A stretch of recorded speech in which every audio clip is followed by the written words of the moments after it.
पहले ये बताइए कि मैं किससे माफी मांगूं और क्यों मांगूं? मैं तो किसी को कुछ कहा नहीं, तो मैं माफी किससे मांगूं? एक आदमी को बोला है। आप लोगों को जिस वीडियो का इंतजार था, जिस रिएक्शन का, जिस जवाब का इंतजार था, वो जवाब आ गया है, वो वीडियो आ गई है। तकरीबन 10 से 15 दिन पहले सोशल मीडिया पर एक वीडियो बड़ा वायरल हुई। इस वीडियो के अंदर दिखाया गया कि फिल्म इंडस्ट्री के अभिनेता सेलिब्रिटी मिथुन चक्रवर्ती, जिन्होंने मुसलमानों के खिलाफ विवादित बयान दिया, मुसलमानों को मारने काटने की बातें की, होम मिनिस्टर साहब के सामने बैठ करके खुद कहा कि मैं होम मिनिस्टर साहब के सामने ये बात कह रहा हूं कि हम कुछ भी करेंगे, इस तरह की बातें की, मुसलमानों को मारने काटने की बातें की। तो इस वीडियो को देख करके बहुत से लोग नाराज हुए, नाराजगी का इजहार किया, बहुत नाराज हुए। इस तरह की बातें कि हम ऐसा नहीं समझते थे मिथुन चक्रवर्ती साहब, हम आपकी मूवी देखते थे, हम आपको बड़ा पसंद करते थे, लेकिन आपने ऐसा बहुत गलत किया। बहुत नाराजगी का इजहार किया लोगों ने, बहुत खफा हुए इनसे लोग, और लोगों ने इनसे माफ़ी मांगने की मांग की, माफ़ी मांगे, इस तरह की बातें की। लेकिन अब एक वीडियो निकल करके सामने आ गई है, जो वो जवाब आ गया है मिथुन चक्रवर्ती का कि वो माफ़ी क्या मांगे। वो कह रहे हैं किस चीज़ की माफ़ी मांगूँ मैं। मिथुन चक्रवर्ती का कहना है मैं किस बात की माफ़ी मांगूँ, किस चीज़ की माफ़ी मांगूँ, मैंने क्या किया है, मैंने कौन सा गुनाह किया है। माफ़ी वो मांगता है जो कोई गुनाह करता है, जो किसी को कुछ कहता है, मैंने किसको क्या कहा है। वो इंटरव्यू देखिएगा, आप इस वीडियो को देखें, उसके बाद में मैं आपको दिखाऊंगा, मैं इस पर तबसरा करूँगा कि मिथुन चक्रवर्ती साहब आप किस बात की माफ़ी मांगेंगे, आपने क्या गलत किया है। हाँ, मैं अभी आपको दिखाऊंगा, पहले आप इस वीडियो को देख लीजिएगा, जो वीडियो अब निकल। पहले ये बताइए कि मैं किससे माफी मांगूं और क्यों मांगूं? मैं तो किसी को कुछ कहा नहीं, तो मैं माफी किससे मांगूं? एक आदमी को बोला है जिन्होंने ये कम्युनल कार्ड खेल रहा है, मैं उसके खिलाफ बात की, क्योंकि ये आदमी हिंदू मुस्लिम में राइट कराएगा, और हम नहीं चाहते कि पश्चिम बंगाल के हिंदू मुसलमान के राइट हो। आपको वीडियो जारी करके जान से मारने की धमकी देकर माफी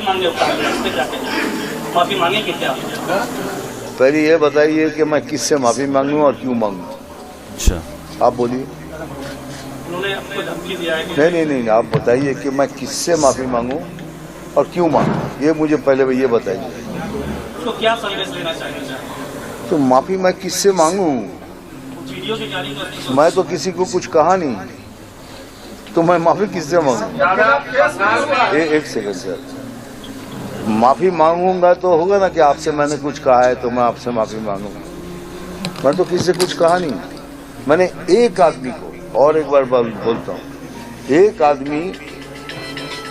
आदमी को बोला है जिन्होंने ये कम्युनल कार्ड खेल रहा है।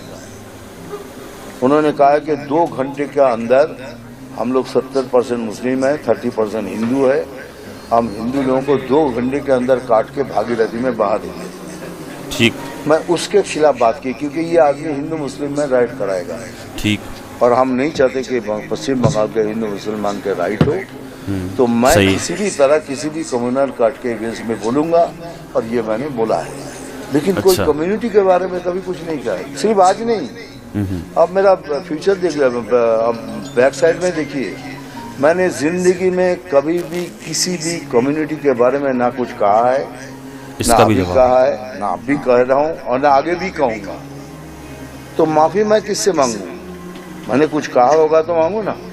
ये जो हो रहा है कि मेरे इतने से बात को लेके कट, अब इसको डॉक्टर किया जा रहा है, उसको अपनी कहानी बता रहा है कि देखो मुसलमान को धमकी दे रहा है, या किसी पूरी दिखाऊंगा, पूरे मेरे स्पीच में मुसलमान लफ्ज तक नहीं है, ये भी दिखाऊंगा। अगर आप लोगों ने नहीं देखा है किसी ने तो देख लीजिए। जी, मैं दिखाऊंगा। हाँ सर, ये किसको कहा है? मैंने सरकार को नहीं, आप अच्छी तरह से सुनिए। हमने कहा है कि जो सरकार, जो अभी कुछ दिन पहले और एक बीजेपी की लड़के को मार दिया, ये सरकार को कहा है, सरकार से पब्लिक स्पीच तो सरकार से हो रही है, ये बात एक अलग से। पहले ये बताइए कि मैं किससे माफी मांगूं और क्यों मांगूं? तो देख लिया आपने इस वीडियो को। मिथुन चक्रवर्ती साहब का कहना है कि मैंने किसको बुरा कहा, मैं माफ़ी मांगूं तो किससे माफ़ी मांगूं, मैंने किसकी मुखालफत की, किसको बुरा कहा मैंने, और मैंने सिर्फ एक आदमी को कहा, सिर्फ एक शख्स को कहा। तो कह रहे हैं मैंने कोई मुस्लिम शब्द इस्तेमाल नहीं किया, कह रहे हैं कि मैंने सिर्फ एक आदमी को कहा है। अब एक जरा गौर करके फिर से इस वीडियो पर डालिएगा, जो वीडियो में इन्होंने विवादित बयान दिया था। गौर करें ज़रा इस पे। जिन्होंने देख ली है, अगर उस वीडियो को देख लिया है तो वो भी इस वीडियो को देखें। इन्होंने एक आदमी को कहा है, इन्होंने मुस्लिम शब्द का इस्तेमाल नहीं किया है, किस अंदाज में बोला है, किस तरीके से। देखें, अच्छा ज़रा एक बार देख लें, ज़रा इसको मेरे साथ में देखें, आप देखें। 26 वो मसनद हमारा होगा, हमारा तुम्हारा, कुछ भी करेंगे, कुछ भी करेंगे, मसनद चाहिए। 26 ये मसनद हमारा होगा। ठीक है, कुछ भी करेंगे, कुछ भी करेंगे, कुछ भी। मैं होम मिनिस्टर साहब के सामने बोल रहा हूं जी। कुछ भी कुछ भी के अंदर बहुत सारे मतलब छुपा हुआ है, बहुत सारे मतलब है। देखिए, हमारे यहाँ एक लीडर अब आई बात उसकी, बोलता है बात कि पहले कर हम चुके। 70% मुस्लिम है, 30% हिंदू, हम इनको काट के भागीरथी में बहा देंगे। हमने सोचा चीफ मिनिस्टर कुछ तो बोलेगा कि ऐसी बात मत करो, किसी ने कुछ नहीं कहा। लेकिन हम चीफ मिनिस्टर नहीं है, लेकिन हम तो बोलेंगे तुम काट के भागीरथी में फेंक दोगे, लेकिन एक दिन आएगा जब हम तुमको काट के भागीरथी में नहीं, तो भागीरथी हमारी माँ है, पुण्य माँ है, तुमको तुम्हारी जमीन के अंदर तुमको फेंकेंगे उधर।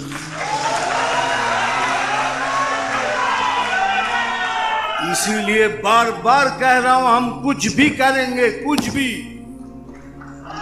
हमको वो कार्यकर्ता चाहिए जो सामने आके लड़ेंगे। हमको वो कार्यकर्ता चाहिए जो सीना तान के बोलेंगे मार साला, देखता हूं तेरे में कितनी गोली है। लेकिन साथ साथ ये भी बोल रहा हूं, हमको वो कार्यकर्ता नहीं है जो पैसा लेके काम कर रहा है। आपसे हम हाथ जोड़ के विनती करते हैं, आप तीनों मुंह जुड़ जाइए, बीजेपी छोड़ दीजिए। पैसा लेके बीजेपी पे मत बनिए, पैसा लेके बीजेपी मत बनिए, हमको नहीं चाहिए। लेकिन आज मैं बहुत बड़ी बात बोल के जा रहा हूं आपके सामने कि भाई लाख सुन लो, अगर आप हमारे झाड़ का एक फल तोड़ोगे तो हम आपके झाड़ का 4 फल तोड़ देंगे। सुन लिया, सुना आपने, देख लिया। यही बात है, यही सच्चाई है, यही सच्चाई। नहीं तो हम कभी जीत नहीं पाएंगे। ये हमको मारेंगे, हमारे भारतीय हिंदू वोटर्स को वोट नहीं करने देंगे और उसी तरह वो जीतेंगे। अगर वो हमारे हिंदू वोटर्स को वोट नहीं दे सकते हैं, नहीं देने देते, तो अगले साल हम भी तैयारी करेंगे कि आपके वो वोटर्स भी वोट नहीं दे पाएंगे।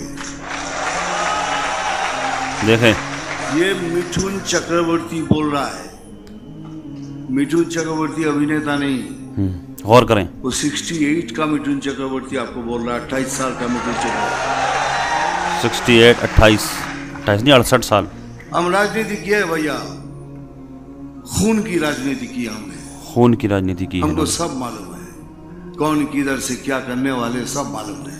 खाली आपका साथ चाहिए। देख लिया आपने, ये सारी बातें आपकी सफाई हिम्मत देने वाली बातें हैं, लेकिन एक एक बात में इनकी जहर भरा हुआ है। जो इन्होंने कहा है कि कोई हमारा एक फल तोड़ेगा, हम 4 फल तोड़ेंगे उसके पेड़ के, इस तरह की बातें कहाँ जा रही हैं? इन बातों का मकसद क्या है? कहाँ जा रही हैं सब वाली? बस ये सब बातें, किसी ने अगर ये बात कही थी तो सिर्फ और सिर्फ उसको टारगेट करना चाहिए था ना, इस अंदाज में कि हम तुम्हारी ज़मीन में तुम्हें मार करके फेंक देंगे, इस तरह की बातें। और कब कौन मारा जा रहा है, किस पर जुल्म हो रहा है, ये तो सभी देखते हैं, सभी की नज़रों के सामने है। किसके साथ में मोब लिंचिंग हो रही है, क्या हो रहा है? मुसलमान नौजवान तो नौजवान, बुज़ुर्गों के साथ में मोब लिंचिंग हो रही है ट्रेनों के अंदर, तो ये सब नज़रों के सामने है। तो ये सारी बातें सफाई देने वाली बातें हैं। जो कहा आपने, आपको अच्छे तरीके से मालूम है। मिथुन चक्रवर्ती साहब, आपने किसके लिए बोला है, किसको बोला है, आप अच्छे तरीके से जानते हैं इस बात को। और हम यही दुआ करेंगे, अल्लाह पाक हिदायत दे, हिदायत अता फरमाए, समझ अता फरमाए। अल्लाह तबारक व तआला हमारे इस मुल्क में अमन व सुकून अता फरमाए। अल्लाह पाक हिंदू मुस्लिम भाईचारा कायम फरमाए। अल्लाह तबारक व तआला हिदायत अता फरमाए। दुनिया के तमाम मुसलमानों की इज़्ज़त व आबरू की, जान और माल की हिफाजत फरमाए। दुनिया में जहाँ कहीं भी परेशान हाल मुसलमान हैं, अल्लाह पाक सबकी परेशानियों को दूर फरमाए। जो बेरोज़गार हैं, अल्लाह पाक जायज़ रोज़गार अता फरमाए। जो बे औलाद हैं, अल्लाह पाक उनको नेक सालिह औलाद अता फरमाए। जो साहिब औलाद हैं, उनकी औलादों को नेक सालिह बनाए। अल्लाह तबारक तबारक व तआला जो बीमार मुसलमान हैं अल्लाह पाक उनको शिफा अता फरमाए। खुसूसियत के साथ अभी जितने भी लोग इस वीडियो को देख रहे हैं, हम सब में से कोई भी अगर बीमार है, कोई भी किसी भी मर्ज़ में मुब्तला है, हम सब के अजीज़ व क़ारिब मुहिब्बीन मुताल्लिक़ीन अहबाब सबको जुमला अमराज से शिफा याबी अता फरमाए। दुनिया में जहाँ कहीं भी बेकसूर मुसलमान जेलों में कैद हैं, अल्लाह पाक सबको रिहाई अता फरमाए। जो बेजा मुकदमाबाजियों में फंसे हुए हैं, अल्लाह पाक उनको उससे छुटकारा नसीब फरमाए। जिन हमारे भाइयों बहनों के रिश्ते नहीं हो रहे हैं, अल्लाह पाक नेक रिश्ते अता फरमाए। जिन भाइयों बहनों ने कमेंट्स के ज़रिए दुआओं की दरख्वास्त की है, अल्लाह पाक सबकी जुमला परेशानियों को दूर फरमाए। अल्लाह पाक सबकी दिली जायज़ तमन्नाओं को अपनी बारगाह में कबूल फरमाए। आका के सदक़े में मेरी दुआओं को अल्लाह पाक अपनी बारगाह में कबूल फरमाए। आमीन या रब्बल आलमीन। अस्सलामु अलैकुम व रहमतुल्लाहि व बरकातुहू।